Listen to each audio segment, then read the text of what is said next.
ಇವತ್ತ ಜುಲೈ 17ನೇ ತಾರೀಕು ಶುಕ್ರವಾರ ಗೃಹಲಕ್ಷ್ಮಿಯರಿಗೆ ಗುಡ್ ನ್ಯೂಸ್ ಅನ್ನ ತಿಳಿಸ್ಕೊಡ್ತಾ ಇದೀನಿ. ಹೌದು ಸ್ನೇಹಿತರೆ, ಒಂದು ಕಡೆಗೆ ಹೊಸ ಅರ್ಜಿ ಹಾಕೋದು ಪ್ರಾರಂಭ ಆದ್ರೆ ಇನ್ನೊಂದು ಕಡೆಗೆ 32, 33ನೇ ಕಂತಿನ ಹಣ ಕೂಡ ಸದ್ದಿಲ್ದನೆ ಬಿಡುಗಡೆ ಆಗಿದೆ. ಅಂದ್ರೆ ಇಲ್ಲಿ ಪೆಂಡಿಂಗ್ ಏನ್ ಬಾಕಿ ಇತ್ತು ಹಣ, ಆ ಒಂದು ಹಣ ಸೈಲೆಂಟ್ ಆಗಿ ಜನರ ಖಾತೆಗಳಿಗೆ ಬರ್ತಾ ಇದೆ.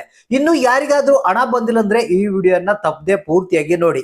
ಯಾಕಂದ್ರೆ ಇವತ್ತ ಕೆಲವೊಂದು ಜಿಲ್ಲೆಗಳಿಗೆ ಮತ್ತೆ ಪೆಂಡಿಂಗ್ ಹಣವನ್ನ ರಿಲೀಸ್ ಮಾಡ್ತಾ ಇದ್ದಾರೆ.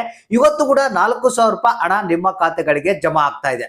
ಸ್ನೇಹಿತರೆ, ನಿಮ್ಗೆಲ್ಲ ಗೊತ್ತಿರ್ಬೋದು, ಬಹಳಷ್ಟು ಮಂದಿಗೆ ಸರ್ ನಮ್ಗೆ 2 ಕಂತು ಬಂದಿಲ್ಲ, 3 ಕಂತಿನ ಹಣ ಪೆಂಡಿಂಗ್ ಇದೆ, ಯಾಕೆ ಏನು ಅನ್ನೋದು ಗೊತ್ತಾಗ್ತಾ ಇಲ್ಲ. ಸೊ ಇಲ್ಲಿ ಈ ಒಂದು ಹಣದ ಆಸೆಯನ್ನ ಬಿಟ್ಟಿದೀವಿ ಅಂತ ಬಹಳಷ್ಟು ಮಂದಿ ಹೇಳ್ತಾ ಇದ್ದಾರೆ. ಸೊ ಒಂದು ಕಡೆಗೆ ಇಲ್ಲಿ ಗೃಹಲಕ್ಷ್ಮಿ ಯೋಜನೆಗೆ ಅರ್ಜಿ ಸಲ್ಲಿಸೋದಕ್ಕೆ ಪ್ರಾರಂಭ ಆಗಿದೆ ಅಂತ ಹೇಳ್ತಾ ಇದ್ದಾರೆ. ಅದರ ಒಂದು ಟೆನ್ಷನ್ ಇದೆ. ಮತ್ತೆ ಇನ್ನು ಮುಂದೆ ಅರ್ಜಿಯನ್ನ ಸಲ್ಲಿಸಿದ ಮೇಲೆ ಇದು ಹಣ ಬರುತ್ತಾ ಇಲ್ಲಪ್ಪ, ಗ್ಯಾರಂಟಿ ಐತೋ ಇಲ್ಲ, ಇದ್ರ ಸಾಹಸನೇ ಬೇಡಪ್ಪ, ನಮ್ಗೆ ಹಣನೇ ಬೇಡ ಅಂತ ಕೆಲವ್ರು ಅಂತ ಇದಾರೆ. ಸೊ ಈ ರೀತಿಯಾದಂತ ಒಂದು ಸಂದರ್ಭದಲ್ಲಿ ಈಗ ಗೃಹಲಕ್ಷ್ಮಿಯರು ಕೆಲವರು ಏನಂತಿದ್ದಾರೆ, ಸರ್ ನಮಗೆ ಸದ್ಯಕ್ಕೆ ಪೆಂಡಿಂಗ್ ಹಣ ಬಂದ್ರೆ ಸಾಕು, ಮುಂದೆ ಕೊಡ್ತಾರ ಬಿಡ್ತಾರ ಆಮೇಲೆ ನೋಡೋಣ ಅಂತ ಕೆಲವರು ಅಂತ ಇದ್ದಾರೆ.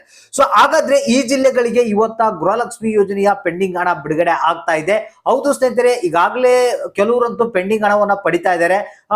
ಇನ್ನು ನಿಮ್ಮ ಖಾತೆಗಳಿಗೆ ಪೆಂಡಿಂಗ್ ಹಣ ಬಂದಿಲ್ಲ ಅಂದ್ರೆ ಇಮಿಡಿಯೇಟ್ಲಿ ಆಗಿ ಈ ವಿಡಿಯೋನ ಪೂರ್ತಿಯಾಗಿ ನೋಡ್ಲೇಬೇಕು. ಹಾಗಾದ್ರೆ ಬನ್ನಿ, ಇವತ್ತ ಯಾವ ಜಿಲ್ಲೆಗಳಿಗೆ, ಎಷ್ಟು ಜಿಲ್ಲೆಗಳಿಗೆ ಹಣ ಬಿಡುಗಡೆ ಆಗ್ತಾ ಇದೆ ಪೆಂಡಿಂಗ್ ಹಣ, ಯಾರೆಲ್ಲ ಹಣವನ್ನ ಪಡಿತಾ ಇದ್ದಾರೆ ಅನ್ನೋದ್ರ ಬಗ್ಗೆ ಮಾಹಿತಿಯನ್ನ ತಿಳಿಸ್ಕೊಡ್ತೀನಿ. ಮತ್ತೆ ಗೃಹಲಕ್ಷ್ಮಿ ಯೋಜನೆಗೆ ಅರ್ಜಿ ಸಲ್ಲಿಸೋದು ಹೇಗೆ, ಅಂದ್ರೆ ಅರ್ಜಿಯನ್ನ ಸಲ್ಲಿಸೋದಕ್ಕೆ ಏನಾದ್ರೂ ಅಪ್ಡೇಟ್ ಆಗಿದೆಯಾ ಅನ್ನೋದ್ರ ಬಗ್ಗೆ ಕೂಡ ಸ್ವಲ್ಪ ಮಾಹಿತಿಯನ್ನ ತಿಳಿಸ್ಕೊಡ್ತಾ ಇದೀನಿ. ವಿಡಿಯೋನ ಪೂರ್ತಿಯಾಗಿ ನೋಡಿ, ಆದಷ್ಟು ಮಂದಿಗೆ ಈ ಒಂದು ಮಾಹಿತಿಯನ್ನ ಶೇರ್ ಮಾಡಿ. ಹೌದು ಸ್ನೇಹಿತರೆ, ಈಗಾಗಲೇ ಗೃಹಲಕ್ಷ್ಮಿ ಯೋಜನೆಗೆ ಅರ್ಜಿಯನ್ನ ಸಲ್ಲಿಸೋದು ಮತ್ತೆ ಪ್ರಾರಂಭ ಆಗಿದೆ ಅಂತ ಹೇಳ್ತಾ ಇದ್ದಾರೆ. ನೀವೇನ್ ಮಾಡ್ಬೇಕಪ್ಪ ಅಂತಂದ್ರೆ, ನಿಮ್ಮ ಹತ್ತಿರದ ಕರ್ನಾಟಕವನ್ನು, ಗ್ರಾಮವನ್ನು, ಬೆಂಗಳೂರನ್ನು ಮತ್ತೆ ಸೇವಾ ಸಿಂಧು ಪೋರ್ಟಲ್ ಮುಖಾಂತರಗಳ ಅರ್ಜಿಯನ್ನ ಸಲ್ಲಿಸಬಹುದು. ಅಂದ್ರೆ ನೀವು ಅಲ್ಲಿ ಹೋಗಿ ಎನ್ಕ್ವೈರಿ ಮಾಡಿ ಒಂದ್ಸಲ ಅರ್ಜಿ ಸಲ್ಲಿಸೋದು ಏನಾದ್ರೂ ಪ್ರಾರಂಭ ಆಗಿದೆಯಾ ಅಂತ. ಸೊ ಅಲ್ಲಿ ನೀವು ಅರ್ಜಿ ಸಲ್ಲಿಸೋದು ಪ್ರಾರಂಭ ಆಗಿದ್ರೆ ನಿಮ್ಮ ದಾಖಲಾತಿಗಳು, ಅವ್ರು ಹೇಳ್ತಾರೆ ನಿಮ್ಗೆ ಯಾವ ದಾಖಲಾತಿಗಳು ಬೇಕಂತ, ಆ ದಾಖಲಾತಿಗಳನ್ನ ತೆಗೆದುಕೊಂಡು ಹೋಗಿ ನೀವು ಅರ್ಜಿಯನ್ನ ಸಲ್ಲಿಸಬಹುದು.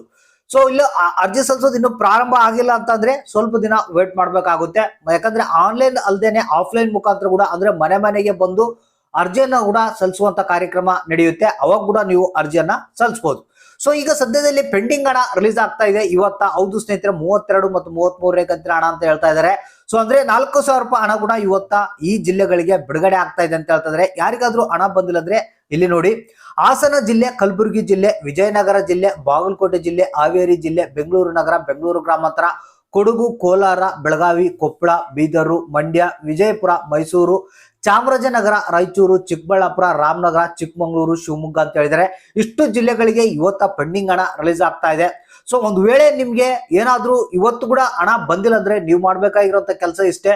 ನಿಮ್ಮ ಹತ್ತಿರದ ತಾಲೂಕು ಪಂಚಾಯತ್ಗಳನ್ನ ಒಂದ್ಸಲ ವಿಸಿಟ್ ಮಾಡಿ ಅಲ್ಲಿ ಕೇಳಿ ನೋಡಿ, ನಿಮ್ಗೆ ಹಣ ಬರ್ತಾ ಇಲ್ಲ ಅಂತಂದ್ರೆ ಅಲ್ಲಿ ಏನಾದ್ರೂ ಸಮಸ್ಯೆ ಇತ್ತಪ್ಪ ಅಂತಂದ್ರೆ ಅದನ್ನ ಪ್ರಾಬ್ಲಮ್ ಮಾಡಿಕೊಡ್ತಾರೆ. ಸೊ ಇವತ್ತ ಎಷ್ಟೊತ್ತಿದ್ರು ನಿಮ್ಮ ಖಾತೆಗಳಿಗೆ, ನಿಮ್ಮ ಅಕೌಂಟಿಗೆ ಹಣ ಬರ್ತಾ ಇದೆ, ಅಕೌಂಟ್ ಅನ್ನ ಚೆಕ್ ಮಾಡ್ತಾ ಇರ್ರಿ. ಯಾವುದೇ ಸಂದರ್ಭದಲ್ಲಿ ಬೇಕಾದ್ರೂ ಹಣ ಬರ್ಬೋದು. ಹಾಗಾದ್ರೆ ತಪ್ಪದೆ ಕಮೆಂಟ್ ಮಾಡಿ, ಯಾರಿಗೆ ಹಣ ಬಂತು, ಯಾರಿಗಿಲ್ಲ, ಯಾವ ಜಿಲ್ಲೆಗೆ ಬಂದಿದೆ, ಯಾವ ಜಿಲ್ಲೆಗೆಲ್ಲ, ಇನ್ನು ಎಷ್ಟು ಹಣ ಬರಬೇಕು ಅನ್ನೋದನ್ನ ತಪ್ಪದೆ ಕಮೆಂಟ್ ಮಾಡಿ ನಮ್ಗೆ ತಿಳಿಸಿ.